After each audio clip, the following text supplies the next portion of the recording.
Olá pessoal, tudo bem? Dando continuidade ao conteúdo da nossa disciplina, hoje nós vamos falar a respeito da revisão da literatura. Tá? A revisão da literatura, só para que vocês compreendam, ele é um item que ele aparece normalmente como um tópico isolado, né, um tópico à parte, em trabalhos mais tradicionais, trabalhos acadêmicos tradicionais, como dissertações, teses, monografias, mas normalmente em artigos científicos, eles não têm um item à parte para esse tópico, né? A revisão da literatura, o estado da arte, ele é apresentado normalmente dentro da introdução, certo? Mas a lógica geral da ideia do que seria a revisão da literatura ou do estado da arte apresentado dentro da introdução, ela é a mesma, tá? A diferença é que a estrutura vai à parte, mais discorrido, mais detalhado, e por questão de espaço nos artigos, normalmente isso é um pouco mais objetivo, mais curto. Bom, então, primeiro, o que é a revisão da literatura? A revisão da literatura ela é parte de um projeto de pesquisa, né, ou parte de um trabalho completo de pesquisa, de um relatório de pesquisa, que revela explicitamente o universo de contribuições científicas de autores sobre um tema específico. Então, eu tenho, por exemplo, uma ideia, né, a trabalhar no determinado projeto, e nenhum projeto surge do nada, né? Você tem uma leitura prévia, você tem uma contribuição de autores prévios que te fazem pensar em alguma coisa ou chegar naquela proposta. Então, a revisão da literatura, né, o objetivo dela é reforçar a importância da investigação do problema proposto e demonstrar que o autor considerou o valor dos trabalhos anteriores. Não só apenas demonstrar que você considerou, mas mostrar como esses trabalhos anteriores contribuíram para que o conhecimento chegasse até determinado ponto. Né? Em outras palavras, você sabe e entende o que outras pessoas fizeram e têm feito e como isso se relaciona e dá suporte ao que você pretende fazer. Certo? Infelizmente, muita gente acha que a revisão da literatura ele é um item que serve só para preencher espaço do trabalho, né? E acaba fazendo um texto sem muito nexo, sem muita conexão entre os parágrafos, sem muita conexão entre os tópicos e principalmente completamente aleatório em relação à ideia do projeto, quando na verdade não é isso, certo? Na revisão da literatura, o autor do projeto, né, ele tem a oportunidade de detalhar conceitos, né, tópicos, né, que vão ser abordados ou que são chaves para o trabalho, principalmente apresentando o que já se sabe a respeito do tema e destacando o que ainda não se sabe, de preferência enfatizando, né, aquelas lacunas que o trabalho que está sendo apresentado, a proposta que está sendo apresentada, ela pretende preencher. Bom, então, como fazer, né, a revisão da literatura do projeto? Bom, primeiro, esmiuçar toda a literatura possível existente a respeito do tema que você se propôs a investigar. Isso é crucial. Leitura é fundamental. Nenhuma ideia bem fundamentada, né, nenhum insight, né, ele surge sem uma boa leitura. A leitura ela é crucial para uma boa escrita, ela é crucial para formular uma boa ideia, ela é crucial para que você conheça bem os métodos e escolha os métodos adequados para responder as perguntas de pesquisa que você propõe no seu projeto. E, nesse sentido, conhecer a literatura é fundamental. Como a gente comentou em outras aulas, se a gente ficar focado em apenas alguns artigos, isso pode direcionar a nossa visão no sentido que talvez não seja o que representa a literatura como um todo, certo? Então, esses pontos e contrapontos da literatura é importante. Um autor mostrou que funciona determinada intervenção, outro autor não encontrou o mesmo resultado, né? E como é que essas explicações, por que esses resultados são diferentes? Né? Quais são as possíveis causas?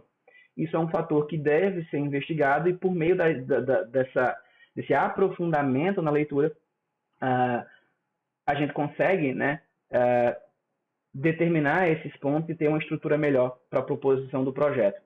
Investigar os principais autores que mais publicam, que publicam com maior qualidade, a gente pode considerar fatores de impacto, qualis caps, e infelizmente a gente não tem como fugir disso, né? Leitura em inglês. Inclusive saiu uma reportagem, eu não lembro agora o meio, se foi na BBC ou se foi na Folha de São Paulo, enfim, falando que 96% ou foi 98% do conhecimento científico no mundo ele é publicado em inglês. Então estava até falando sobre ditadura de idiomas. E menos de 2% é publicado em português e espanhol. Então, de maneira geral, como eu já mencionei antes, o inglês foi a língua que a ciência encontrou para se comunicar. Então, é assim no meio científico, é assim no meio tecnológico, né? Embora, por exemplo, a gente tenha traduções de algumas linguagens de programação ou de jogos, mas no geral, se você quer estar alinhado com o que tem de mais atual, você vai ter que ler o inglês, certo? Então, esse é um ponto aí de investimento na formação de vocês que eu super recomendo. Bom, então, no início da revisão, ela deve explicitar a forma de organização, como é que ela vai ser organizada, quais os tópicos que vêm a seguir, qual que foi a lógica para a escolha e apresentação desses tópicos. Procurar atrair a atenção do leitor, identificando de uma maneira provocativa os pontos importantes que serão revisados. E cada tópico ele deve ser fechado com um resumo dos principais achados, né, desse ponto de revisão. Por quê? Para não ficar aquela ideia de um texto solto. Né? Você escreveu diversos parágrafos, tem várias citações, várias coisas ali no meio, mas as ideias não têm nexo. O leitor ele não consegue captar, nem mesmo a pessoa que escreveu, o que ele quer dizer com aquele tópico. Tá? Então, no final, fazer um resumo. Bom, o que esse tópico aqui apresentou? O que ele trouxe? Aonde que eu quero chegar com isso? Com relação à apresentação dos estudos, né, dividir em subtópicos, na maioria das vezes, é uma estratégia interessante, inclusive para não ficar assuntos muito diferentes sendo apresentados ao mesmo tempo. Né? Então, se eu vou trabalhar, por exemplo, com saúde mental, eu posso trazer um conceito a respeito só de epidemiologia da saúde mental. Quais são as doenças que mais afetam, quantas pessoas são afetadas, em que regiões do mundo, né, trazendo especificamente para o contexto onde eu estou investigando, possíveis diferenças que possam existir entre faixas etárias, entre níveis sociais, entre sexos. Esse seria um ponto. O outro ponto seria, por exemplo, a respeito de formas de tratamento para esses problemas de saúde mental. Então, a gente tem forma de tratamento medicamentosa, não medicamentosa, e aí entre as terapias, né, o exercício. Bom, aí eu venho com outro tópico falando só sobre exercício e problema de saúde mental. Né? E aí, por exemplo, se eu estiver fechando para uma condição específica, para depressão, eu vou falar só a respeito de exercício e depressão. Eu posso ainda subdividir esse tópico em tipos de exercício, por exemplo, treinamento de força, exercício aeróbio, exercício combinado ou concorrente. Então, para dar essa ideia, né, para que o leitor compreenda o panorama, né, desse quadro e principalmente veja, ao final de tudo isso, o que já se sabe, principalmente o que não se sabe ainda, que o meu projeto, os objetivos do meu trabalho, ele se propõe a contemplar. Certo? Organize as principais informações de outros estudos. Isso é importante, né? Quando você lê o estudo lá, desde as primeiras aulas que a gente estava falando sobre o fichamento dos artigos, quem são os autores, qual era o objetivo, com quem que eles investigaram, como eles investigaram, o que eles encontraram e quais as conclusões e implicações de suas conclusões. Então, a gente faz isso para cada estudo e na revisão a gente coloca isso de uma maneira um pouco mais elaborada. Né? Não precisa ser algo cansativo, enfadonho para quem está lendo. Sabe, aquele trabalho que você faz, meu Deus, ainda faltam tantas páginas. Tem que ser uma leitura cativante, que a pessoa fica, nossa, eu quero saber o desfecho disso. Né? Mediar as ideias, achados de diferentes trabalhos. Então, revisão da literatura, gente, não é um resumo da literatura. Então, muita gente também comete o erro de fazer resumos da literatura. O que seria um resumo da literatura? Tal autor investigou isso, isso, aquilo outro, um determinado público achou isso, aquilo outro. Tal autor, e aí você vai só citando e jogando resultados, né, de trabalhos anteriores, mas sem nenhuma conexão entre um e outro. Um achou um resultado, outro achou outro resultado. O que explica as semelhanças, ou o que explica as diferenças, né? É justamente, né, o que a gente chama de costura entre esses trabalhos, a costura do texto, que o autor mostra a cara do trabalho que ele está propondo. Né? Qual que é a ideia por trás? Né? Quais foram as limitações, quais foram os pontos fortes? Né? Por que, por exemplo, é necessária uma outra investigação sobre esse mesmo tema? Se já existem vários estudos anteriores que investigaram esse mesmo propósito. Certo? Então, propor, né, possíveis explicações, além do que os próprios autores até colocam dentro do trabalho, é um aspecto importante que deve ser enfatizado na revisão para que não seja apenas um resumo da literatura. Cada tópico deve ser fechado com um resumo dos principais achados, como eu já mencionei no slide anterior. Então, algumas dicas, isso serve para toda a escrita acadêmica, né, adaptada aqui do Thomas e Nelson. Então, não use gírias, cara. Isso não é legal, tá ligado? Então, o que os autores querem dizer com isso? O texto ele não deve ser escrito de uma maneira coloquial, certo? Existem formas e formas de comunicação. Eu posso querer que o meu trabalho ele seja inteligível por um leigo, mas o propósito de um TCC, de uma dissertação, de uma tese ou de um artigo científico, ele não é explicar para um leigo. Existem formas específicas de fazer isso. Eu posso incluir, em algumas revistas científicas fazem isso, um quadro à parte onde ele explica os principais pontos, ou um tópico à parte, por exemplo, o Journal of Strength and Conditioning Research, que é um dos principais periódicos científicos sobre condicionamento físico, né? Ele tem um tópico específico chamado aplicações práticas, e nesse tópico todo autor ele é obrigado a descrever de uma forma prática, de maneira em que um técnico, um treinador, ele compreenda o que aquele artigo apresenta. Então, é uma espécie de resumo, sem trazer os jargões científicos, aquela linguagem mais técnica, né, aquele texto carregado, certo? Uma outra forma de fazer isso é fazer um infográfico. Né? Você monta uma figura onde você explica o que foi feito no estudo, os principais achados e as implicações, de forma que o indivíduo batendo o olho ele consiga perceber, sem precisar ler todo o trabalho e ter que entender todos aqueles termos e procedimentos metodológicos, certo? Nesse sentido, talvez uma linguagem um pouco mais informal, né, na verdade, muito certamente ela vai ser necessária, mas gírias, ela acaba descaracterizando um pouco a seriedade do que um trabalho acadêmico ele envolve, certo? Não use aspas à toa, esse é um outro problema, o pessoal quer botar aspas para tudo, eles querem colocar maiúsculas para tudo, né, iniciais maiúsculas, como se fossem nomes próprios. Não é necessário. As aspas elas são usadas quando você está se referindo, né, a um aspecto específico, uma citação direta ou um termo que foi utilizado por um determinado autor, né? Por exemplo, método de treino convencional. O que seria convencional? Quem foi que deu esse nome? Né? É uma nomenclatura comum à área. O convencional é como um determinado autor ou como determinados autores chamam um determinado método, né? Então, nesses casos, a aspa ela pode ser aplicada, mas não deve ser usada de forma indiscriminada, qualquer coisa colocando aspas, né? Inclusive até em frases que são do próprio autor.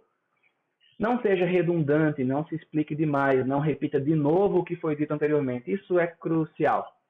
Muita gente ainda incorre no erro, isso infelizmente, tanto de parte dos alunos como de alguns profissionais, de acharem que a qualidade do trabalho ela depende da quantidade de páginas que o trabalho tem. Então, a introdução, para ser boa, ela tem que ter pelo menos 4 páginas. Se não tiver isso, ela não é boa.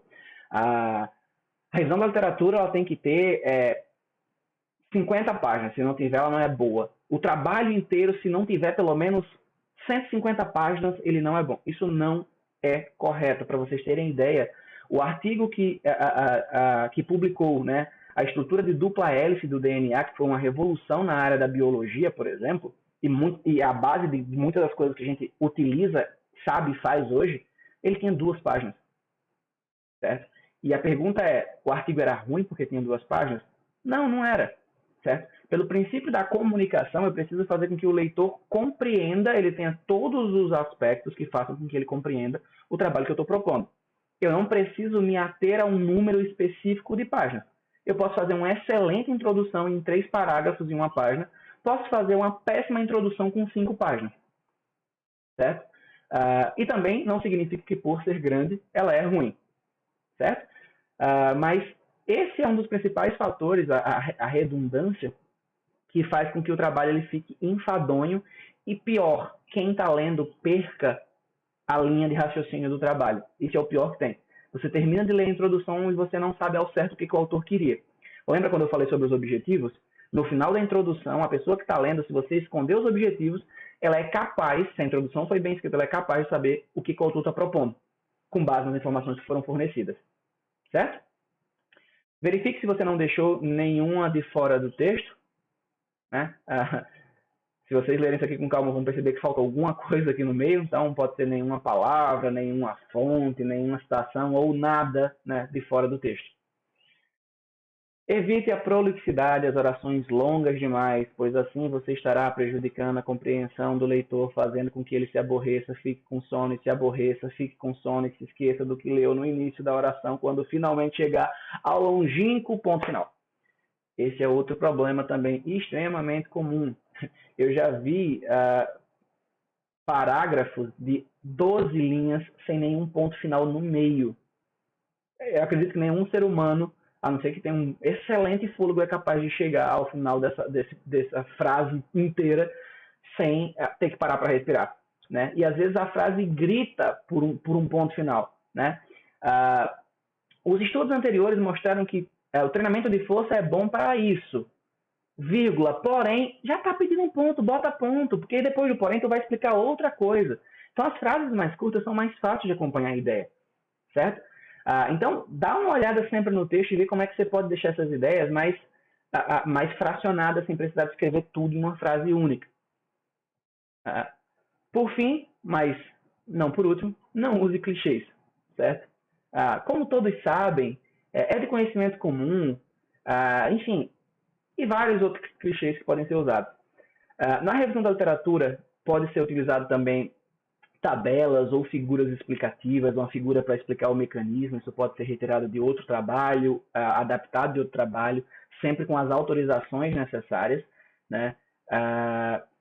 E construídas tabelas como essas aqui, que apresentam o estudo, né, enfim, as informações necessárias. Por exemplo, aqui a gente tem a declaração do problema, os participantes, quantos eram, qual público que era, sexo, por exemplo, o instrumento, nesse caso aqui a gente está avaliando composição corporal, então tem pesagem hidrostática, dobra cutânea, o procedimento e o delineamento do estudo, então tem aqui os protocolos, exercício 3 dias por semana, 70% da frequência cardíaca máxima, considerando 220 menos a idade, por 12 semanas, e os achados, certo? Então, isso é um jeito que, além do texto, quem está lendo, veja as principais informações dos estudos que são chaves para o seu trabalho. Bom, e aí, mais uma vez, dicas de pesquisa. Leia, leia, leia, leia, leia e leia. A única forma de desenvolver um senso acadêmico é a leitura, né? E, obviamente, de material também acadêmico e de qualidade. Ler por ler ou ler de fontes ruins também não vai contribuir com muita coisa. Gente, leitura é crucial para que vocês desenvolvam massa crítica, desenvolvam um senso crítico, né, a respeito do conhecimento que já foi produzido e também da sua postura enquanto acadêmico profissional. Lembrando que a pesquisa ela não é só aplicada para o produtor de pesquisa, para quem vai ser pesquisador, ela é importante também para o consumidor, certo? O profissional que está lá na ponta da linha, né, atuando na academia, na pista, na escola, para que ele compreenda e tenha um senso crítico a respeito do que ele esteja lendo e seja capaz de julgar, né, aspectos relacionados àquele trabalho e também as implicações que aquilo tem para a sua prática profissional. Então, a gente já viu como identificar a qualidade do material, né, características relativas aos autores, ano de publicação. É importante ter trabalhos atualizados. Normalmente se recomenda que pelo menos 50% das referências sejam dos últimos 5 anos, para que você não esteja baseado na literatura de 2 décadas para trás e muita coisa mudou de lá para cá e você só pegou os primeiros trabalhos. Número de citações do trabalho também acaba sendo uma métrica importante, né? Isso demonstra o quanto a área, né, valora aquele trabalho, quanto mais citações, mais aquele trabalho repercutiu. Cuidado com coesão, coerência, né, concordância, uso adequado de expressões da língua portuguesa, isso é básico, mas é extremamente importante, né? Na verdade, é um livro sobre escrita em inglês, né, por pessoas não nativas, né, não falantes nativos de inglês, mas isso se aplica a qualquer idioma ou qualquer circunstância, né? Ele fala que você lê um texto com erros de escrita é como você está lendo alguma coisa numa sala com mosquitos. Se tem um mosquito ou outro, eles atrapalham, mas você acaba conseguindo ler e entender sem grandes problemas. Mas se tem muito mosquito, chega um momento que você perde o foco da atenção na leitura e começa a se preocupar só com os mosquitos. É o que acontece muito com leitura. E com relação a problemas de coerência, coesão e erros ortográficos, enfim, ou erros de digitação. Chega uma hora que tem tantos erros que o foco da leitura passa a ser de entender o que era o trabalho e simplesmente ver onde é que está o próximo erro para corrigir. É impossível inibir esse problema, né? Então é importante escrever de maneira adequada e às vezes coisas simples, né? Dicas simples. Primeiro, a maior parte dos arquivos, né, dos softwares de escrita de trabalho, de escrita, né, como o Word, né, ou o LaTeX é um outro, eles possuem um mecanismo de revisão. Usem a revisão. Terminou o texto, passe em revisão, porque sempre sobra um espaço a mais, ou falta um espaço, falta pontuação, ou tem pontuação demais, tem palavras que estão acentuadas erradas, tem trechos do trabalho que não fazem sentido, e pelo menos esse revisor já consegue pegar alguma coisa, porque a gente vê trabalhos que quando a gente pega o Word, já está lá marcado os erros, o autor não se deu nenhum trabalho de corrigir aquilo, certo? Outro ponto importante, eu estou falando isso para evitar que o quê? A gente tenha que pagar, não que não mereça, né? Não estou criticando o trabalho dessas pessoas, mas normalmente envolve custo que a gente não tem para arcar, né? Para a gente não ter que pagar para uma pessoa para revisar o documento. Se isso puder ser feito, maravilha, porque vai estar muito fechadinho e isso é muito bem visto por quem avalia os trabalhos, tá? Mas, no mínimo, pedir, por exemplo, para o namorado, namorada, para a mãe, para o pai, para o irmão, para um colega de turma, ler o trabalho, dá uma lida aqui e ver se dá para entender tudo direitinho, se está claro o que eu estou querendo passar, certo? Isso é algo que ajuda a deixar o trabalho mais alinhado. Exemplo de coerência e coesão. Houve vários imprevistos durante a viagem. Tudo foi cuidadosamente planejado. Isso não parece fazer muito sentido, né? Embaixo tem uma escrita um pouco mais coerente. Tudo foi cuidadosamente planejado para a viagem, no entanto, houve vários imprevistos, certo? A gente já viu fontes, né, de buscas confiáveis, existem outras bases de dados, mas enfim, aqui a gente tem as principais, PubMed, Cielo, Periódicos CAPES, BIREM, o próprio Google Acadêmico pode ser também uma fonte para artigos científicos.